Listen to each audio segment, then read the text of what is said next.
ठीक है, आज की क्लास स्टार्ट करते हैं। करना था, आज की क्लास से पहले मैंने क्या क्वेश्चन कल पूछा था तुमसे? सर आपने पूछा था वो रेशियो वाला। इन पे दो रेशियो दिख रहे होंगे। Yes sir. कौन सी लार्ज स्केल है, कौन सी स्मॉल स्केल, पहले मुझे ये बता दो। तो 1:5000 वाली लार्ज होगी। 1:5000 लार्ज है? Yes sir. कन्फर्म हो? Yes sir. तो अच्छा ये बताओ, 5000 बड़ा होता है या 50,000? सर बड़ा तो 50,000 होता है, पर 1:, मतलब 1 में हो वेरी गुड, जाएगा, तो सर बड़ा तो 5,000 होगा ना। Very good, yes sir. सही है। तो अब ये अगर स्केल बड़ी होगी तो एरिया कैसा होगा, कम होगा या ज़्यादा एरिया कवर करेगा? सर अगर स्केल बड़ी होगी तो सर मतलब उतनी ऊंचाई पे होगा तो सर ज्यादा एरिया कवर करेगा। ऊंचाई छोड़ दो, अगर मैं सिर्फ स्केल और एरिया की बात कर रहा हूँ, ठीक है? हम्म। तो मतलब स्केल अगर बड़ी है, 1:50,000 का तुम्हारे पास एक मैप है, एक मैप है 1:5,000 का, तो यस सर। ज़्यादा एरिया कौन कवर कर रहा होगा? सर मेरे ख्याल से सर 5,000 वाला ही। 5,000 ज़्यादा एरिया कवर करेगा? सर शायद सर कंफर्म नहीं है सर इसमें। ये तो वही बात हो गई कि जब शुरुआत में आए, शुरुआत की ओवर की 3 बॉलें तो बहुत अच्छी खेली, सीधा बाउंड्री मारा, और चौथी बॉल में बोर्ड हो गए। चलो कौन बताएगा?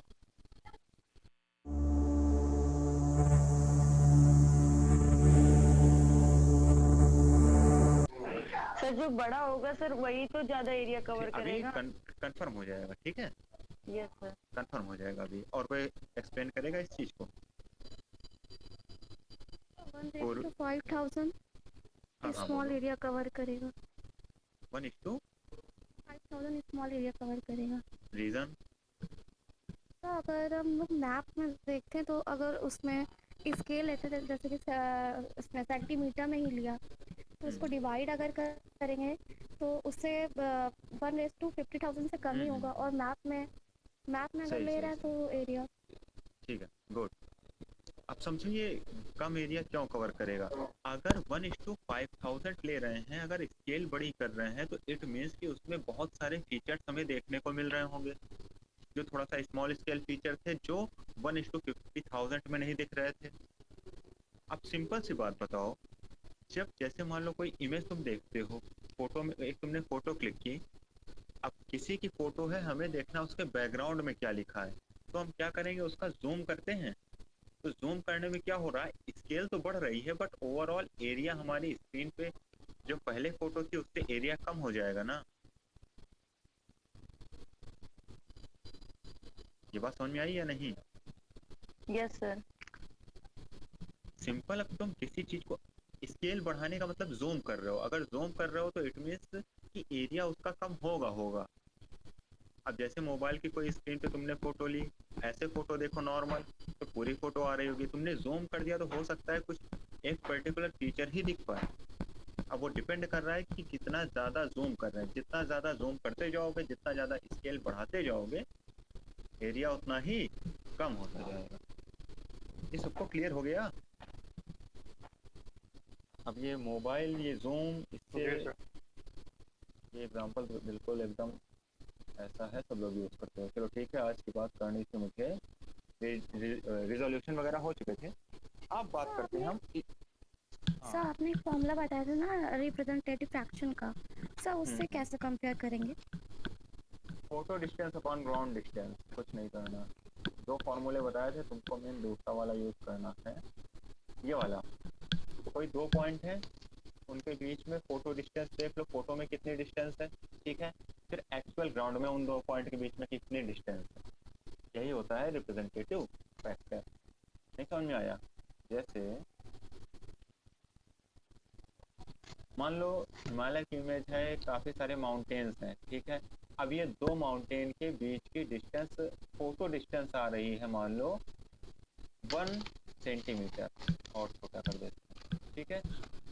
1 सेंटीमीटर या 2 सेंटीमीटर कुछ भी आ रही है। इन केस ऑफ फोटो जो हमारे पास एरियल फोटोग्राफ है उसमें एक्चुअल डिस्टेंस जो हम स्केल से मेजर कर सकते हैं, ठीक।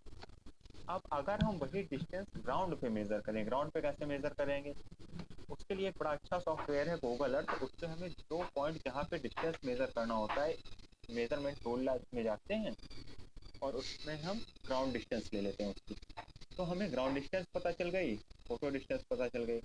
अब निकाल सकते हैं ना रिप्रेजेंटेटिव फैक्टर क्या होगा, या उस फोटो की स्केल क्या होगी फिर, ठीक है। चलो टाइम बर्बाद ना करते हुए, क्योंकि कोर्स ज़्यादा है थोड़ा सा। स्टीरियोस्कोपी, अच्छा आज तक ये टर्म किसी ने पहले सुना है, हाँ या नहीं? किसी ने नहीं सुना?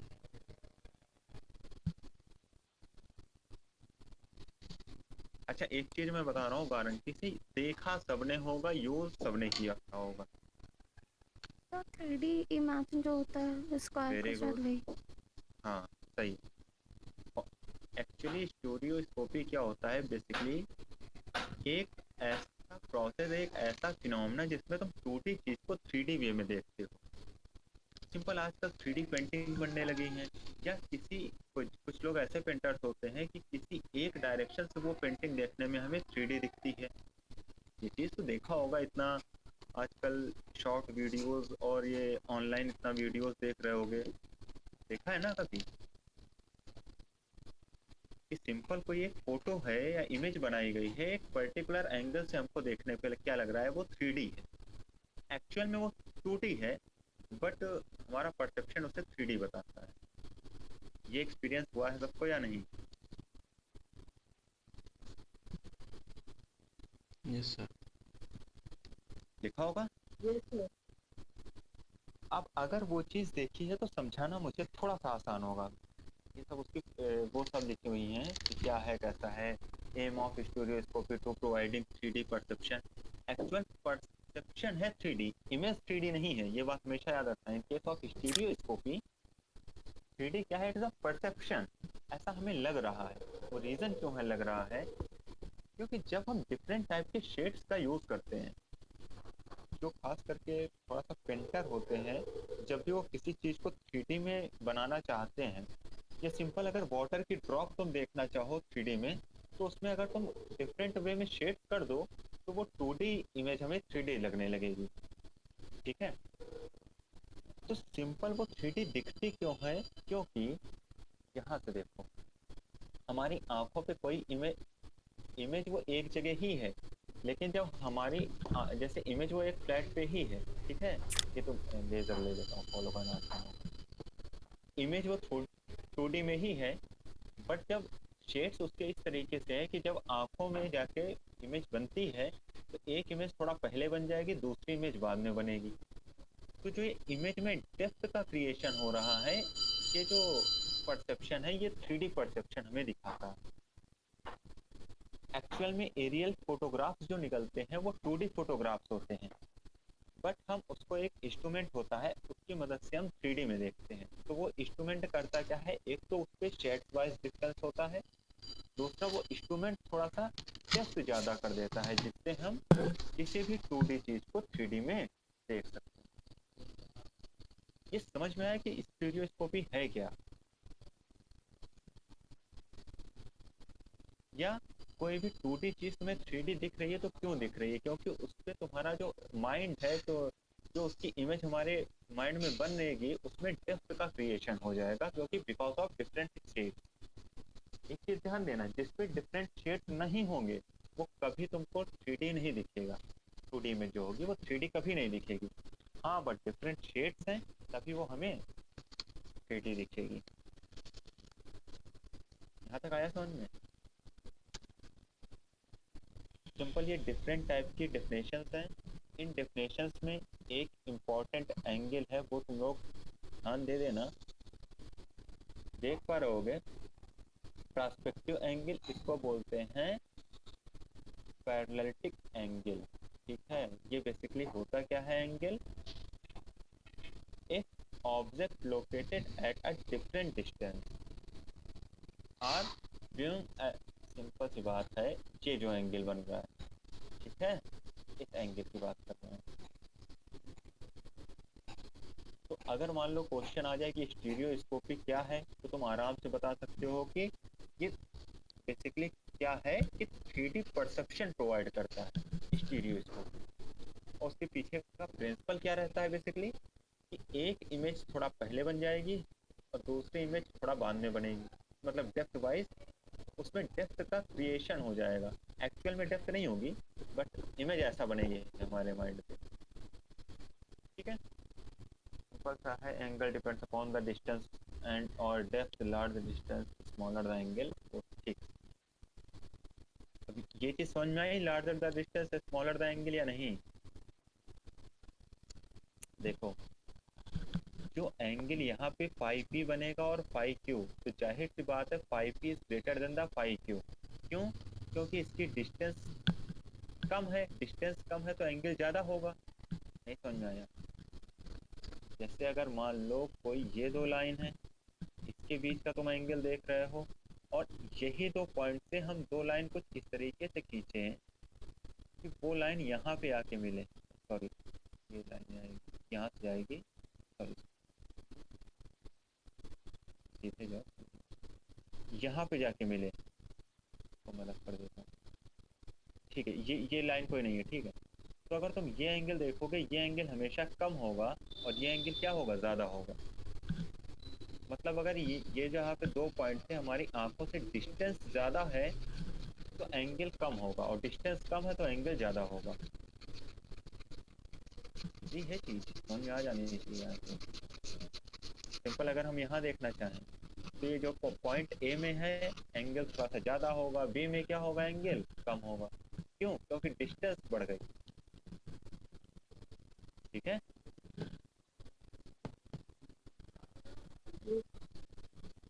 देखो कहीं पे किसी को भी कोई डाउट हुआ करे तुरंत पूछ लिया करो, ठीक है, डाउट रखना मत। बेसिकली वो स्टीरियोस्कोपी है क्या, तो सिंपल है, ये बेसिकली इस पर थोड़ा सा फिनोमिना बताया गया है कि अगर मान लो जिसको आवाज़ ना, मैं बेसिकली ऐसे पीपीटी तैयार करता हूँ कि अगर मान लो कभी वॉइस का कुछ प्रॉब्लम हो जाए तो इसको देख के तुम समझ सकते हो कि स्टीरियोस्कोपी है क्या, क्या है, कैसा है, ठीक है। चाहो तो स्क्रीनशॉट ले सकते हो, पढ़ लेना, बात क्या दिक्कत है। बस एक चीज़ याद रखना स्टीरियोस्कोपी में ओवरऑल कि ये 2D जो एग्जैक्ट में 2D इमेज होगी वो इसको 3D में हमें दिखाता है। और ये कैसे दिखाता है ये भी देख लो। ये एक इंस्ट्रूमेंट होता है और ये एरियल फोटोग्राफ्स हैं। कल जब मैं एरियल फोटोग्राफ एरियल सर्वे बता रहा था तो मैंने बताया था कि 60% एरिया ओवरलैप करता है साइड बाई साइड। ज़्यादा भूल गए? बताया था कल ये। तो तभी यहाँ पे तुम देख रहे हो ओवरलैप किया गया है। जब ये इसको हम पॉकेट स्टीरियोस्कोपी बोलते हैं तो इस पे हम ओवरलैप कराते हैं। और ये एक स्टीरियोस्कोपी इंस्ट्रूमेंट्स हैं। अगर एमएससी करोगे जो लोग वो इसका यूज़ करोगे सब लोग। ये कुछ ऐसा दिखता है, ठीक है। ये बेसिकली ये पॉकेट स्टीरियोस्कोपी इसको बोलते हैं। ये जो स्टैंड है ये ऐसे फोल्ड हो जाते हैं। ये जो स्टैंड ऐसे हैं वो ऐसे फोल्ड भी हो जाते हैं, ठीक है। ये जो दो लेग्स देख रहे हो तो ये पॉकेट स्टीरियोस्कोपी इसको बोला जाता है। तो ज़्यादातर इसी का यूज़ करते हैं जब कोई लार्ज इमेज होती है तो बेसिकली, या और उसकी क्वालिटी बढ़ानी होती है देखने के लिए, तो हम इस स्टीरियोस्कोपी का यूज़ करते हैं। तो इसके लिए हमको एक मेजरमेंट रखना होता है क्योंकि जब 60% एरिया ओवरलैप करता है इसमें तो सीधे सीधे ओवरलैप करा देते हैं। इसकी इमेज थोड़ा सा टफ प्रोसेस बनने का, प्रोसेस इमेज बनने का इसका तो बहुत ईजी है। दैट्स वाई ये जो तुम एक रॉड देख पा रहे होगे, ये देखो ये रॉड रखी है, ये इसलिए रखी है कि 60% एरिया दोनों का सेम है ये बताने के लिए, और यहाँ पे हम ओवरलैप करा देते हैं। तो आई होप स्टीरियोस्कोपी क्या है, प्रिंसिपल क्या है उससे समझ में आया होगा सबको। प्रिंसिपल सिंपल वही है कि क्रिएशन ऑफ डेप्थ। डेप्थ क्यों क्रिएट हो रही है? Because use of different shade. अगर शेड का यूज होगा तभी डेप्थ क्रिएट होगी। और सिंपल ही मतलब चीज़ें तुम लोगों ने एक्सपीरियंस भी किया होगा। इंटरनेट का टाइम है आजकल तो। यहाँ तक क्लियर हो सबको? Yes sir. आगे बढ़े। अब बात करते हैं जो तुम्हारी बेसिकली क्या है, ये यूनिट 1 का लास्ट टॉपिक है, फोटो इंटरप्रिटेशन। यहाँ पे स्पेस होगा, ठीक है। फोटो अलग है, इंटरप्रिटेशन अलग है। तो बेसिकली मैं यहाँ ये समझा रहा हूँ कि हम लोग ये जो एरियल फोटोग्राफ्स है उसको इंटरप्रेट कैसे करते हैं, ठीक। तो इंटरप्रेट करने के लिए कुछ मेन फीचर्स हैं, उसका हम यूज़ करते हैं। पहले कुछ शेप कैसा है, जैसे तुम इस पे ये कौन सा शेप दिख रहा है, तो बड़ी अच्छी एक ज्योमेट्री है, बता भी सकते हो क्या शेप है ये? वेरी गुड, पेंटागोन है, 5 साइड शेप है, साइज है, कलर, टोन। देखो टोन और कलर में बेसिकली क्या डिफरेंस होता है, टोन बताता है कलर की इंटेंसिटी को। टोन के लिए अब जैसे तुम रेड देख रहे होगे तो ये जो मैरून है, रेड की इंटेंसिटी और ज़्यादा बढ़ गई, ठीक है। और रेड की इंटेंसिटी हम बहुत कम कर देंगे तो वो पिंक बन जाएगा। समझ रहे हो बात को? रेड की इंटेंसिटी बढ़ा दोगे तो वो मैरून बनने लगेगा, और रेड की इंटेंसिटी कम करने लगोगे, ठीक है, तो वो लगभग पिंक सा बनने। एक्चुअली पिंक में भी बहुत सारे फिर कलर आ जाएंगे, तो वो पिंक, लगभग पिंक, ठीक है। कलर और टेक्सचर कैसा है, टेक्सचर मीन्स की जो अरेंजमेंट है वो वे ऑफ अरेंजमेंट क्या है, ठीक। और कोई एक रेगुलर पैटर्न है, पैटर्न खास करके जैसे जो रोड्स होती हैं वो सब पैटर्न वाइज ही होती हैं कोई ना कोई, या जैसे जो कॉलोनी में अगर घर बना होगा तो पैटर्न होगा, बट अगर कॉलोनी नहीं ऐसे ही घर बने हुए हैं, मतलब कोई पहले से विदाउट प्लानिंग कोई भी वो है, तो वो उसमें कोई तुम्हें रेगुलर पैटर्न नहीं दिखेगा। साइट कैसी है, किसके साथ एसोसिएशन है, फॉरेस्ट लैंड है अगल बगल या एग्रीकल्चर है, ठीक है। शेडो कैसी, शेडो में बेसिकली हम बात ज़्यादातर करते हैं जो क्लाउड। अब एक एक पे देखते जाओ। शेप, बेसिकली शेप में हम क्या क्या चीज़ें देखते हैं दिख रहा होगा। अब ये जो रिवर की मियोंडरिंग है ये शेप के बेसिस पे हम आराम से बता सकते हैं। अब कोई रोड तो ऐसे जाएगी नहीं, हाँ अगर माउंटेनियस रीजन रहा तो रोड ऐसी हो सकती है, तो इसीलिए इम्पोर्टेंट इसमें एक और था साइट, ठीक है। तो ये मैं तो कहूँगा ये सब पॉइंट्स लिख लो, ये shape, size, colour, tone, texture, pattern, site, association, shadow, ठीक है। एरियल फोटोग्राफ इंटरप्रेट करने के लिए ये मेन फीचर्स हैं जो हम देखते हैं और ये पता करते हैं कि एरियल फोटोग्राफ किस चीज़ की है, ठीक है ना। शेप बेसिकली क्या है, कल्चरल फीचर क्या है, geometric shape, distinct boundary. Natural feature क्या है, इरेगुलर शेप हो एंड बाउंड्रीज। अब कल्चरल फीचर समझ पाए ना, जो खास करके मैन मेड होंगे, सिंपल सी बात। और नेचुरल फीचर उनमें हमेशा तुमको इरेगुलर शेप ही दिखेगा, ठीक है। अब shape helps us distinguish old versus new subdivision, some trees specially asset field etcetera. तो आई होप शेप क्या है, कैसे हम यूज़ करेंगे, ये 3 इमेज से तुम समझ सकते हो। अब इंटीरियर अलास्कन विलेज, अब यहाँ पे बेसिकली तुम ये रोड तो देख पा रहे होगे, बट यहाँ पे कोई जो एग्रीकल्चरल लैंड है और घर हैं उनका कोई पर्टिकुलर अरेंजमेंट कुछ नहीं है इसमें, ठीक है। तभी हो सकता है ये रूरल एरिया का हो, ठीक है। और note air strips near at the top of image, ये एक एयर स्ट्रिप है। ये सारी चीज़ें जब तुम थोड़ा सा एक्सपीरियंस गेन करोगे ना कि हम एरियल फोटोग्राफ कैसे देखते हैं, कुछ देख चुके होगे, तो तुम्हें देखना बड़ा आसान होगा कि हाँ ये रिवर है, ये रोड है, ये एयर स्ट्रिप है। एयर स्ट्रिप की खासियत ये होती है कि वो हमेशा ज़्यादातर यही कोशिश की जाती है कि बिल्कुल स्ट्रेट बने, ठीक है। तो एयर स्ट्रिप हम वहाँ से अंदाज़ा, और रोड बहुत दूर तक स्ट्रेट नहीं होती।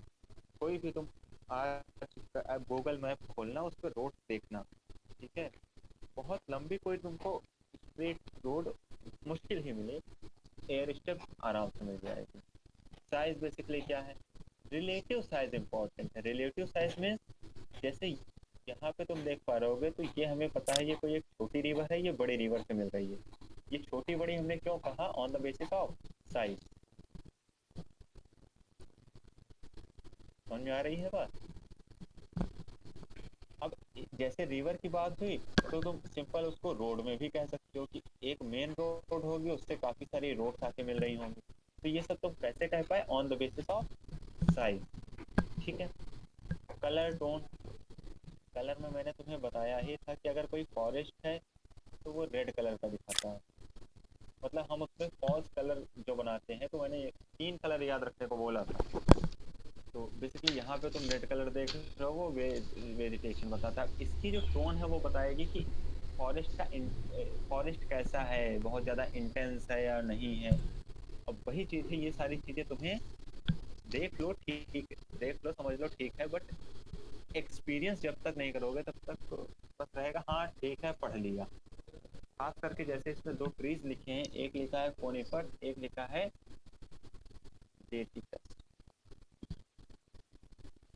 यार बस इतना याद रखना कि फॉरेस्ट रेड कलर का ही आएगा, ठीक है। क्वेश्चन यही कलर टोन टर्बिडिटी, और ये हमेशा नहीं होता। जब हम फॉल्स कलर का यूज करेंगे ना, तभी वाटर हमें ब्लैक दिखेगा और फॉरेस्ट रेड दिखेगा।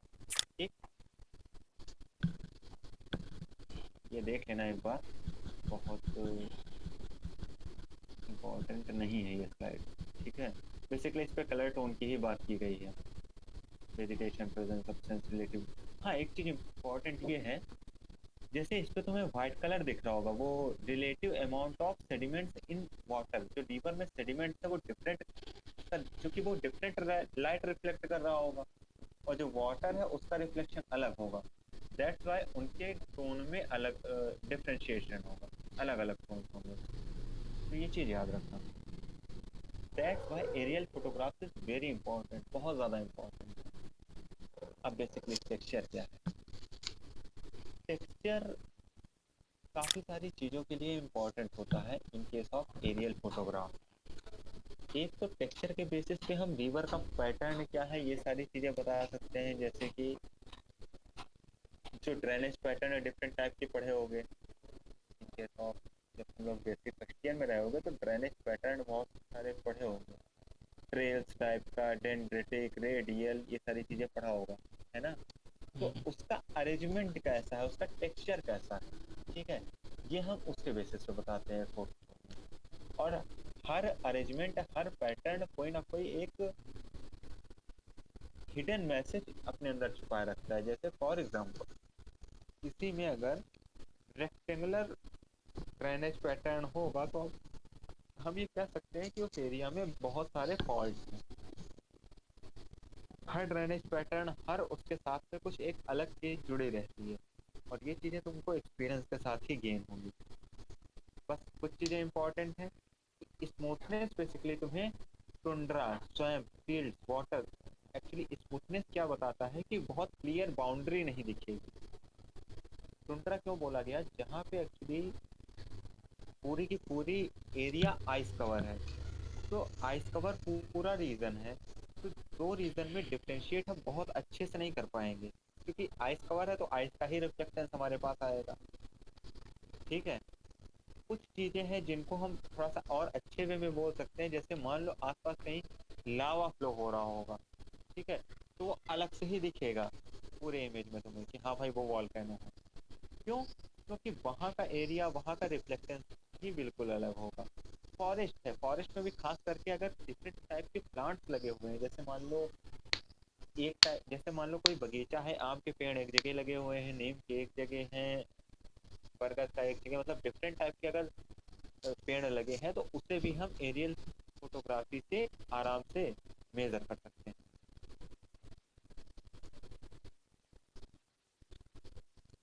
अब बेसिकली पैटर्न क्या है, ये तो टेक्सचर बता रहा था, उसका अरेंजमेंट कैसा है, एक से दूसरे को हम डिफरेंशिएट कोर्नेस और स्मूथनेस के बेसिस पे कर रहे हैं। ठीक है, अब पैटर्न में बेसिकली वही फिर से आएगा डेंड्रेटिक पैटर्न। अब क्योंकि ये टर्म तुमने सुना होगा, डेंड्रेटिक याद है किसी को? भूल गए हो?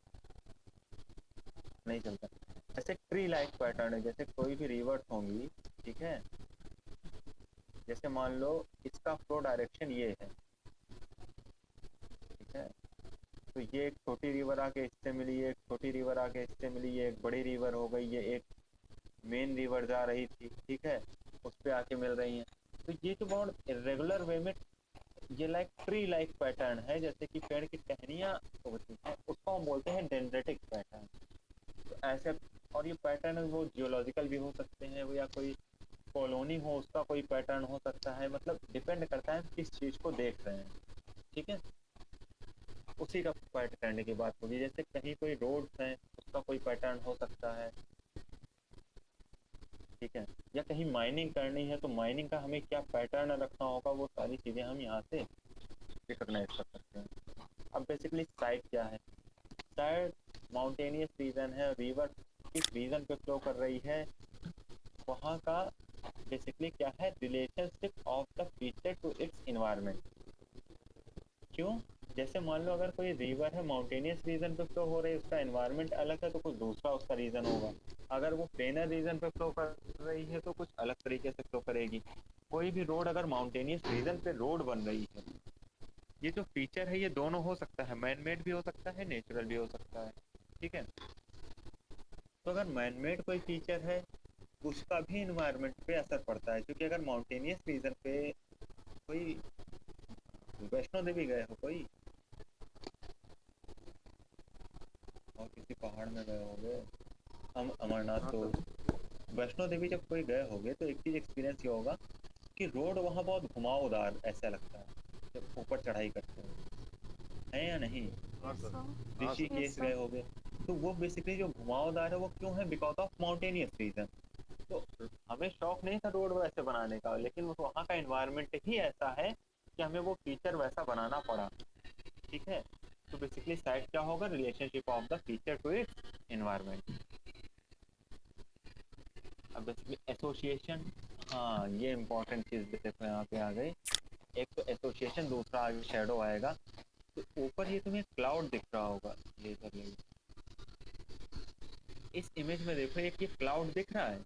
अब इस क्लाउड की शेडो इस रीजन में पड़ेगी, तो अगर इसकी शेडो यहाँ पड़ रही है और हम नेचुरल लाइट जो सन लाइट है उसके थ्रू हम काम कर रहे हैं, तो ये हमारे लिए तो बहुत बड़ा निगेटिव इफेक्ट होगा, क्योंकि उस रीजन में क्या है हमें एग्जैक्ट पता नहीं चलेगा। समझ पा रहा हो ना कि क्लाउड का इफेक्ट कैसे होगा। ये क्लाउड समझ में आ रहा है सबको कि इसकी इमेज ये है कि ये नहीं दिख रहा है, तो दिख रहा है।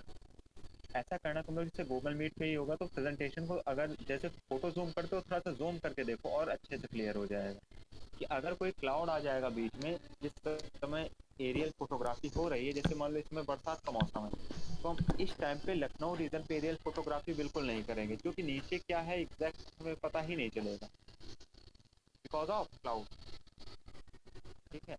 अब वो डिपेंड भी करता है कि क्लाउड भी एक्चुअली बहुत टाइप के होते हैं, कोमुलस, क्लाउड जब कभी क्लाइमेटोलॉजी आगे चल के पढ़ोगे तो क्लाउड के टाइप पढ़ोगे, बट कुछ जो खास करके कोमुलस पे हम बिल्कुल रिमोट सेंसिंग नहीं करेंगे, ठीक है। वो क्लाउड के भी टाइप अलग अलग होते हैं। कुछ क्लाउड जैसे एक चीज़ क्लाउड में तुम लोगों ने देखा होगा, कभी कभी जब धूप निकली होती है तो छोटे छोटे क्लाउड्स रहते हैं, और कभी कभी जैसे बादल आते हैं, बारिश होने वाली हो तो कभी कभी बिल्कुल ब्लैक डेंस क्लाउड आ जाते हैं, और कभी कभी थोड़ा सा ब्राउन रहता है, जो बोलते हैं ना कि ब्राउन वाले बादल अक्सर पानी ज़्यादा करते हैं।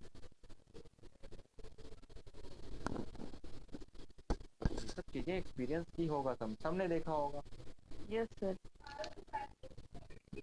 तो वो सब बादल बेसिकली अलग अलग टाइप के क्लाउड्स हैं, हर सबका कुछ साइंटिफिक रीजन है। और पता है क्लाउड में आइस के क्रिस्टल्स होते हैं, आइस के क्रिस्टल वहाँ कैसे होंगे कौन बताएगा।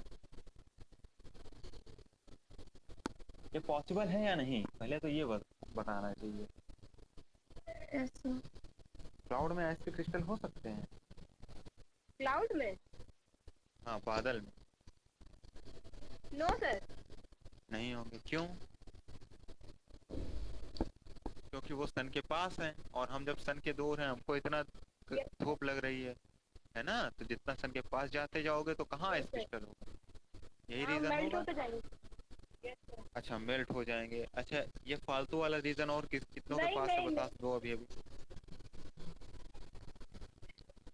क्लाउड में ऐसे क्रिस्टल होंगे?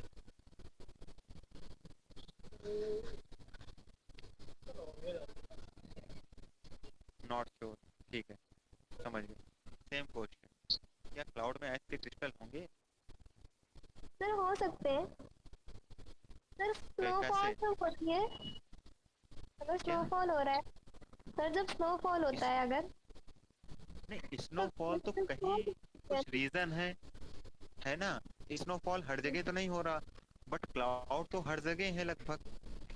सर जैसे समझ जहाँ लो जैसे मान लो लखनऊ के ऊपर इस समय तो तुम्हारे घर के ऊपर बादल होंगे, जाहिर सी बात है, थोड़ी देर पहले बारिश हो रही थी। तो क्या टेम्परेचर। उसमें आइस क्रिस्टल होंगे? No sir. नहीं होंगे।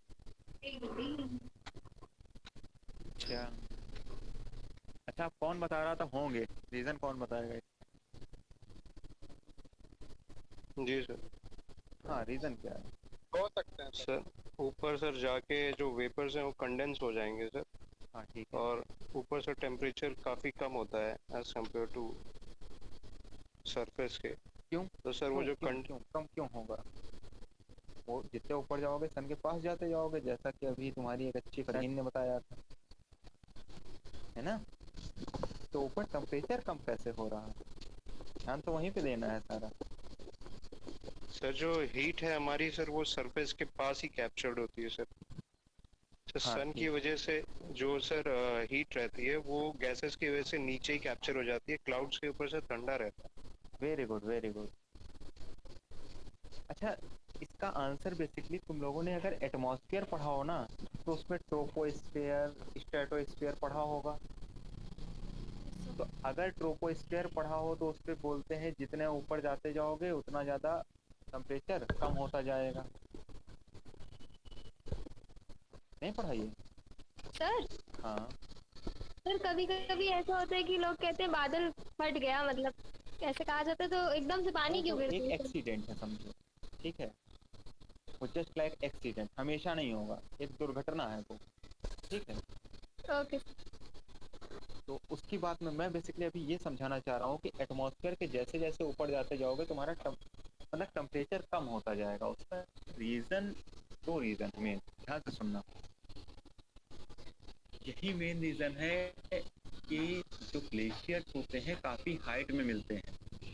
अरे ऐसे तो सिंपल कोई बोले कि मतलब बहुत नीचे ग्लेशियर मिल जाए, सी लेवल पे ग्लेशियर मिल जाए, तो सी लेवल पे नो डाउट ग्लेशियर मिल सकता है, बट वो पोलर रीजन में होगा।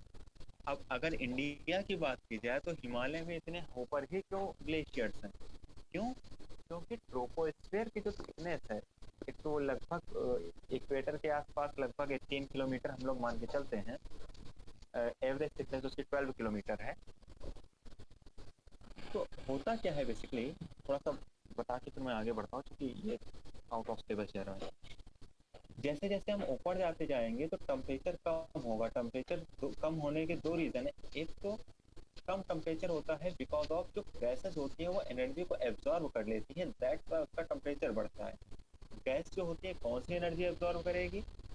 जो सोलर रेडिएशन आ रहा है वो कभी एब्जॉर्ब नहीं करती। क्यों? क्योंकि वो शॉर्ट वेव रेडिएशन है। शुरुआत में ही मैंने जब रिमोट सेंसिंग की आई हो, फर्स्ट या सेकेंड क्लास होगी, मैंने बताया होगा ये सारी चीज़ें। बट जब वो रेडिएशन आके अर्थ पे गिरता है, अर्थ कुछ उसको एब्जॉर्ब करेगी, जब अर्थ उसको रिफ्लेक्ट करती है तो अर्थ क्या रिफ्लेक्ट करती है? Long wave radiation. तो जो गैसेस हैं वो लॉन्ग वेव रेडिएशन को कैप्चर कर लेती है।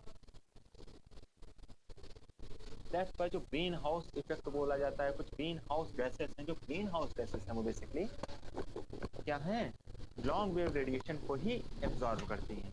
तो लॉन्ग वेव रेडिएशन क्योंकि अर्थ से निकल रहा है, तो अर्थ के जो जितने पास होगा उसमें हीट उतनी ज़्यादा होगी, जितना दूर जाते जाओगे हीट कम होती जाएगी, ठीक है। ये स्ट्रेटोस्फेयर का वो बेसिकली था, हर लेयर वाइज कुछ अलग होता है। खैर आगे शेडो बेसिकली, अब शेडो दो इम्पॉर्टेंट है शेडो की चीज़ें में।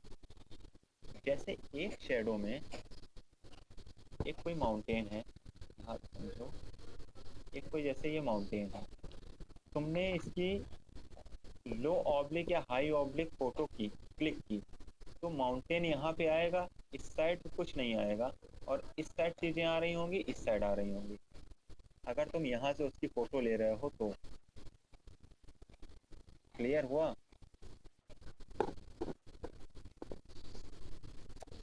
नहीं समझ में आया? फिर से समझो।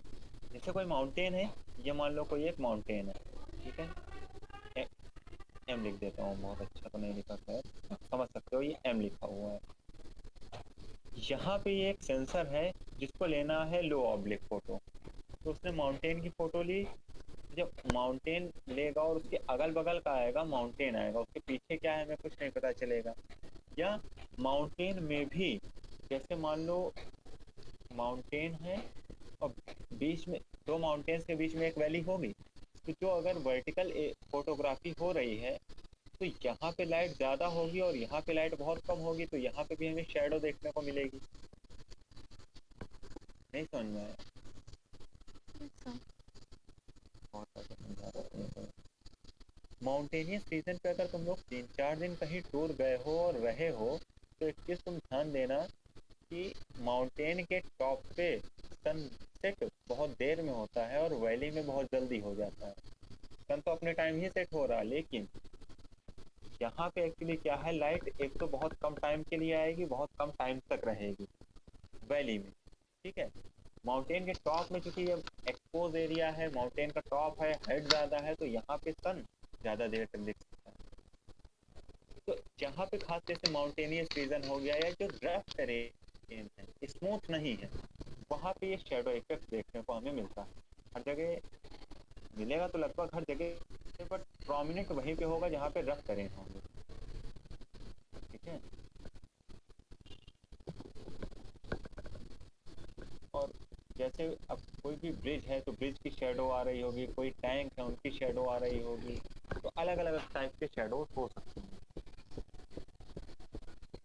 तो बेसिकली ये आज तुम लोगों के लिए एरियल फोटोग्राफ पूरा का पूरा कंप्लीट हो गया। इसके साथ साथ रिमोट सेंसिंग की यूनिट 1 भी कंप्लीट हो चुकी है, ठीक है।